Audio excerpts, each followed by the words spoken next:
दहशतगर्द और बाज़ खारजी अनासर मिलकर बलूचिस्तान में नफरत के बीज बो रहे हैं। बाहर से उनको जिस तरह मदद मिल रही है, पाकिस्तान आर्मी के अफसर और जवान दिन रात इन दहशतगर्दों का पीछा कर रहे हैं। बलूचिस्तान की गवर्नमेंट की पूरी सपोर्ट उनको है, फेडरल गवर्नमेंट की पूरी सपोर्ट उनको है। दुश्मनाने पाकिस्तान को मुकामे इबरत बनाएंगे, दहशतगर्दों को बैरून मुल्क से मदद मिल रही है। वज़ीर आज़म शहबाज शरीफ ने दहशतगर्दों से किसी भी किस्म की बातचीत का इम्कान मुस्तरद कर दिया। वज़ीर आज़म का काबीना इजलास से खिताब, कहा बलूचिस्तान में नफरत के बीज बोने वालों को कोई जगह नहीं मिलेगी। कोयटा के दौरे में अमन अमान की सूरत हाल का जायजा लिया। बलूचिस्तान में जो कुछ हुआ वो दहशतगर्दी की इंतहा थी, जिसकी जितनी मजम्मत की जाए कम है। दहशतगर्द और खारजी अनासर मिलकर नफरत फैला रहे हैं। वज़ीर आज़म ने कहा पाक फौज के अफसर और जवान दिन रात दहशतगर्दों का पीछा कर रहे हैं। इन्हें विफाक और सूबाई गवर्नमेंट की पूरी सपोर्ट है। 26 तारीख को ऐसा माहौल पैदा किया गया जैसे बलूचिस्तान में अलहदगी की तहरीक चल रही है। नौजवानों को मुख्तलिफ बयानियों के जरिए भटकाया जा रहा है। कोई ऑपरेशन नहीं हो रहा। जो लोग स्टेट को मानते हैं, पाकिस्तान को मानते हैं, उनको हम अपने सर पे बिठाएंगे। जो लोग स्टेट को नहीं मानते, बंदूक उठाते हैं, वो हमारे लिए दहशतगर्द हैं और उनका हम बंदोबस्त करेंगे। ये जो वाकया 26 की रात का हुआ है, ये नॉर्मल वाकया नहीं है। सिर्फ एक बॉडी ने नहीं किया, दहशतगर्द तंजीमों ने मिल के किया। हमें बिल्कुल क्लियर लिंक्स पता है कि इसके पीछे कौन है। जो रियासत को नहीं मानते और बंदूक उठाए हुए हैं, उन दहशतगर्दों का बंदोबस्त करेंगे। 26 अगस्त का वाक़या नॉर्मल नहीं, सोची समझी साजिश है। जानते हैं दहशतगर्दी के वाक़या कौन करवा रहा है। 2-3 ग्रुप मुलविस हैं। वज़ीर दाखिला मोहसिन नकवी का सेनेट में इज़हार ख्याल, कहा वाक़या शंघाई ताउन तंजीम कॉन्फ्रेंस को ख़राब करने की प्लानिंग है। मुल्क में कोई ऑपरेशन नहीं हो रहा। जो रियासत पाकिस्तान को मानते हैं उनको सर पर बिठाएंगे और उनके मामलात को हल करने की कोशिश करेंगे। पार्लियामेंट सुप्रीम है और सुप्रीम ही रहेगी।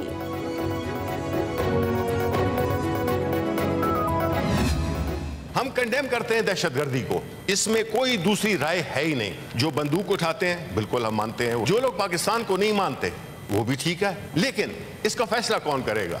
ये तय करना कि कौन पाकिस्तानी है और कौन नहीं है पाकिस्तानी, ये इशू इतना सिंपल नहीं है। बलूचिस्तान बदल चुका है।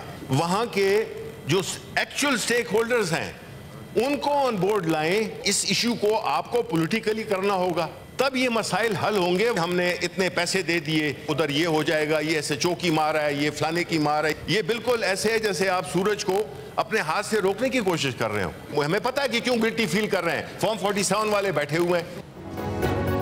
दहशतगर्दी का मामला इतना सादा नहीं। बलूचिस्तान के असल स्टेक होल्डर से बातचीत होनी चाहिए।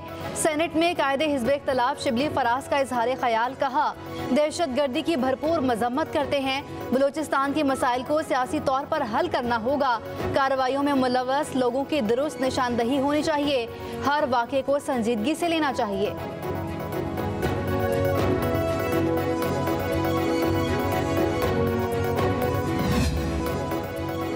बुरे वक्त में छोड़ जाने वालों की पार्टी में कोई जगह नहीं। अच्छे वक्त में फुल टाइम चार्लीज के लिए कोई जगह नहीं। सबको मालूम है कि बुरे वक्त में कौन कौन छोड़ गया, कौन कौन तशद्दुद और ब्लैकमेल का शिकार हुआ। बानी PTI ने वाज़ेह कर दिया। अडियाला जेल में सहाफ़ियों से गैर रस्मी गुफ्तगू, पार्टी के अंदरूनी इख्तलाफात का भी एतराफ़, कहा 22 अगस्त का जलसा मनसूख होने पर कारकुनों को गुस्सा है। सियासी अदम इस्तेहकाम फ्रॉड इलेक्शन की वजह से ही है। अमन अमान की खराब सूरत हाल में कौन सरमायाकारी करेगा। PTI वाहिद फेडरल पार्टी है, बाकी रीजनल जमातें बन चुकी हैं। दौरान गुफ्तगू बार बार मुदाखलत पर बानी PTI ने डिप्टी सुपरिटेंडेंट जेल को डांट पिला दी। कहा ये ओपन कोर्ट है, सहाफ़ी सवाल पूछ सकते हैं। जिन हालात में हमें मेहमान रखा गया उसके मुकाबले में इनके बानी चेयरमैन को 5 स्टार होटल की सहूलियात हासिल है जेल के अंदर। वही सेल है कि जिसमें खान साहब ने मुझे मेहमान रखा था, उसके अंदर वो खुद अब मेहमान है। क्या किसी ने शहबाज शरीफ या नवाज शरीफ, मरियम नवाज, हमजा शहबाज, शाहिद खाकान मेरी चीखें सुनी थी? इनकी रोज चीखें निकलती हैं, हाय मेरा वो निकल गया, हवा निकल गई, ऑक्सीजन खत्म हो गई। लीडर ऑफ ऑपोजिशन साहब आपकी बात अमल से सुनी है, अब आप जवाब सुनने तो फिर चुप करके बैठ के सुने। जो कब्र इन्होंने खुद खोदी थी दूसरों के लिए, आज उसके अंदर गिरे हुए हैं। बानी पीटीआई अपनी बेगुनाही अदालतों में साबित करें, इन्हें एनआरओ नहीं मिलेगा। एहसन इकबाल का कौमी असम्बली में इज़हार ख्याल, कहा रसीदें मांगने वालों से रसीदें मांगी तो चीखें निकल रही हैं। बानी पीटीआई को जेल में 5 स्टार सहूलतें मुयस्सर हैं, जो कबर दूसरों के लिए खुद ही उसमें आज खुद गिर रहे हैं। बताएं 190 मिलियन पाउंड का गबन किसने किया, किसके कहने पर तोहफे बेचे।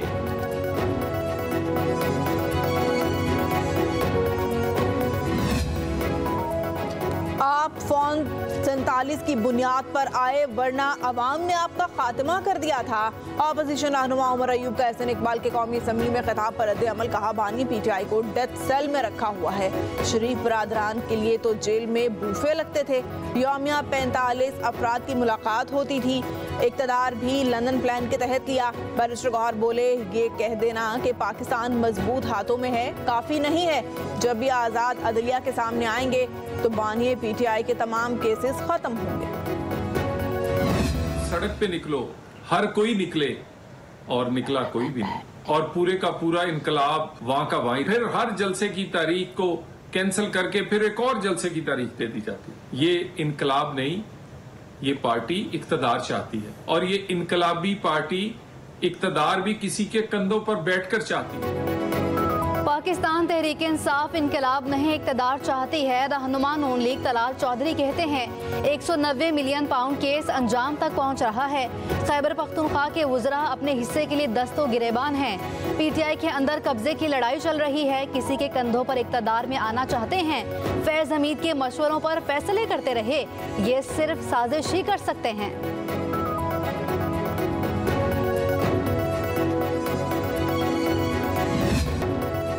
समुद्री तूफान का सिंध के साहिल से टकराने का इम्कान कम हो गया।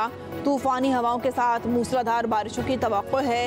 महकमा मौसमियात के मुताबिक समुद्र में बनने वाला डीप डिप्रेशन एस्ना तूफान में तब्दील हो रहा है।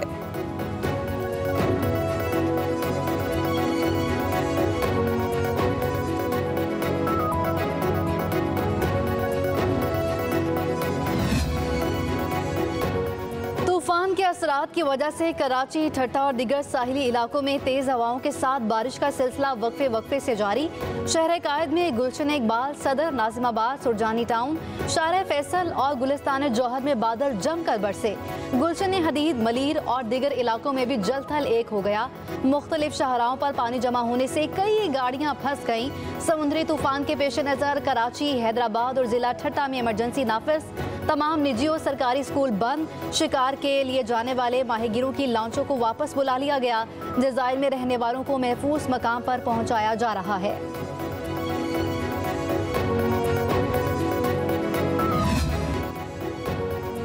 सयाहती मकाम बाबूसर टॉप पर सीजन की पहली बर्फबारी, सयाह खूब लुत्फानंदोज।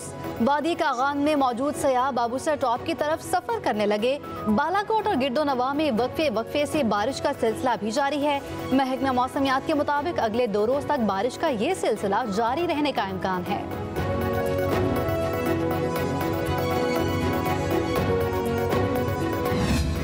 सिंध ने तमाम इंतज़ामिया को पहले ही मुतहरक कर दिया था, और कराची समेत सिंध के दीगर अज़ला में तमाम गवर्नमेंट की मशीनरीज जो हैं वो मोबिलाइज हैं, और तमाम वुज़रा, स्पेशल असिस्टेंट्स, नाज़मीन हैं, चेयरमैन हैं, मेयर हज़रात हैं। जब तक ये बारिश का स्पेल 31 तक वार्निंग चल रही है तो सब के सब जो हैं फील्ड पे मौजूद होंगे। सीनियर वजीर शर्जील इनाम मेमन कहते हैं शदीद बारिशों के बाद निजी और सरकारी तालीमी इदारे बंद हैं। तलबा और तालीमी इदारों के अमले की हिफाजत तरजीह है। मौसम की पेशगोई और बारिशों की शिद्दत को देखते हुए किसी भी मुमकिना खतरात से बचने के लिए एहतियाती तदाबीर इख्तियार करना बहुत ज़रूरी है। शर्जील इनाम मेमन ने कहा, शहरी मौसम के हवाले से बाखबर रहें, शदीद बारिशों के दौरान ज़रूरी एहतियाती तदाबीर इख्तियार करें। कहा, हुकूमत चौकस है और मानसून की वजह से पैदा होने वाली किसी भी हंगामी सूरत हाल से निमटने के लिए तैयार है।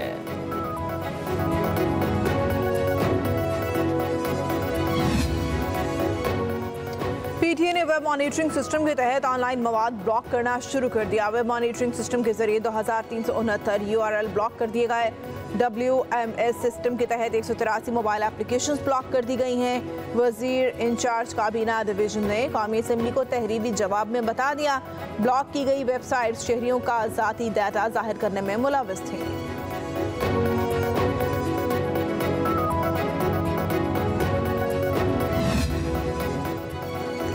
वफाकी हुकूमत ने SIFC के ताउन से ग्रे मार्केट पर काबू पाने के लिए नई हिकमत अमली तैयार कर ली। स्टेट बैंक और FBR को गैर रस्मी चैनल्स के खिलाफ मुहिम चलाने की हिदायत। सराय के मुताबिक इन इकदाम से 2029 तक GDP की शरह 18% तक हो जाएगी। ग्रे मार्केट सनती, तिजारती, मालियाती शोबों को गैर मजाज दरामदात के जरिए नुकसान पहुँचाती है, जिसका मनफी असर मकामी सनतकारों के मार्केट शेयर और मुनाफे पर पड़ता है। मैं बोलूँ कि अपोजिशन के इत्तेहाद है वो भी मफाद पे है। अपोजिशन की जो जमातें आज बैठी हुई हैं वो इलेक्शन में क्या कर रही थी, क्योंकि ड्राइविंग सीट पे PMLN थी, उनके नंबर ज़्यादा थे, तो पार्टी ने डिसाइड किया कि हम काबीना का हिस्सा नहीं बनेंगे। जब हम काबीना का हिस्सा नहीं बनेंगे तो हम वजारत भी नहीं लेंगे, वज़ीर आज़म भी नहीं बनेंगे। ओथ लेने के बाद मैंने सुबह हुकूमत को ऑफर की कि हमें सूबे के लिए मिलकर काम करना चाहिए, और मैंने चंद दिन तक कहा तो उन्होंने इसका गलत फ़ायदा उठाया कि वो समझे कि पता नहीं ये क्या है, तो उन्होंने जो है वो अपने स्टाइल में कहा। तो एक जगह जो है ना एक फुल स्टॉप भी होता है, तो फिर मैंने फुल स्टॉप लगाया। मैंने कहा इस आज के बाद जो है ना ये एक नए चैप्टर फिर शुरू हो गया। मैं जब लाहौर और कराची या अपने सूबे में घूमता हूँ फिर भी उनको तकलीफ होती है, मैं कोई बात करूँ फिर भी तकलीफ होती है। अब मेरा अगर फोबिया उनको तो मैं फोबिया तो नहीं ख़त्म कर सकता। सियासी इस्तेहकाम के साथ ही मुआशी इस्तेहकाम होता है। गवर्नर खैबर पख्तूनख्वा फैसल करीम कुंडी की गुड मॉर्निंग पब्लिक प्रोग्राम में खुसूसी गुफ्तगू। कहा हर जमात का अपना बयानिया होता है, हमारी कोशिश है कि इत्तेहाद को चलाएं। पीपल्स पार्टी ने फैसला किया है कि वफाकी काबीना का हिस्सा नहीं बनेंगे। फैसल करीम कुंडी ने कहा IPPs मुल्क में बहुत बड़ा माफिया है, यूटिलिटी स्टोर्स बंद करने से गरीब आदमी मुतासर होता है। अच्छे काम किए हों तो लोग आपको याद रखते हैं। खैबर पख्तूनख्वा हुकूमत को ऑफर की है कि मिलकर काम करना चाहिए। गवर्नर खैबर पख्तूनख्वा ने कहा कि पेशावर और एबटाबाद में क्रिकेट एकेडमी बना रहे हैं।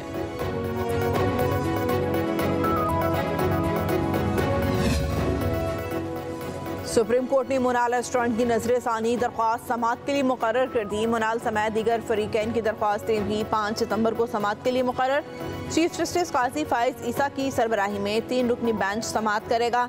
जस्टिस जमाल मंदखेल और जस्टिस नईम अख्तर अफगान भी बेंच का हिस्सा होंगे। मुनान और लामन खैना ने 3 माह में अदालत को रेस्टोरेंट्स खाली करने की यकीन दहानी कराई थी।